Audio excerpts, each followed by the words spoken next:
Vols fans are breathing a massive sigh of relief after Tennessee escaped with an overtime victory at home over Florida on Saturday. And after 2 weeks of poor performances from the offense and a loss to Arkansas, a lot of fans are showing concern for Tennessee's 2024 potential. But I'm here to tell you why you should not be hitting the panic button just yet on the Tennessee Vols.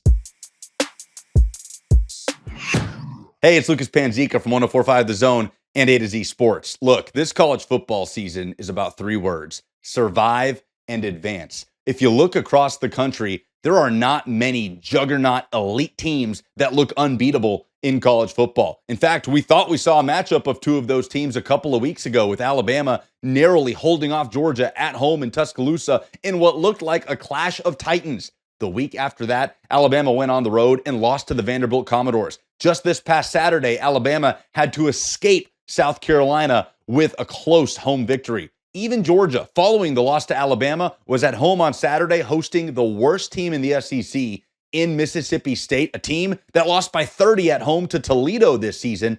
Georgia allowed over 30 points in that game and barely got out of there with a 10-point home victory over the Mississippi State Bulldogs. The point is, the parity across college football is as even as it has been in a very, very long time. Due to the transfer portal, teams cannot stack depth in an elite way the way that they used to. There looks like there might be one juggernaut in the SEC in 2024, and that's the Texas Longhorns. They've been handling their business. They just blew out Oklahoma in the Red River rivalry, but Texas has been known to slip up against inferior opponents in recent years. And when you look down the stretch at their schedule, the likes of Vanderbilt and Georgia still on the slate, there will be opportunities there for Texas to catch a loss. At this point, Texas, the only unbeaten team in the SEC, and it would be a surprise if they finished the season that way with how things have been going. Now, look, Tennessee's offense has not been good over the last 2 weeks. And yes, it is a concern. Nico Iamaleava has to be better. Pass protection, offensive tackle play has to be better.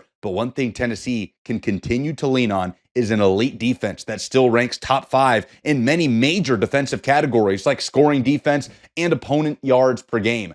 Josh Heupel will be able to figure out this offense with Nico Iamaleava and continue to find ways to win while the defense maintains that level that it's been playing at so far this season. Now listen, coming up on Saturday, it could be an elimination game between Tennessee and Alabama. Both teams have a lot to figure out and are having similar conversations. So there is no question Tennessee has got to improve things on the offensive side of the ball. But who do you trust more than your head coach and Josh Heupel to be able to do that while leaning on one of the best defenses in the country? It's a wacky season in college football. It might only get crazier from here. Survive and advance. And Tennessee's next opportunity to do that will be on Saturday against Alabama, with the 3rd Saturday in October.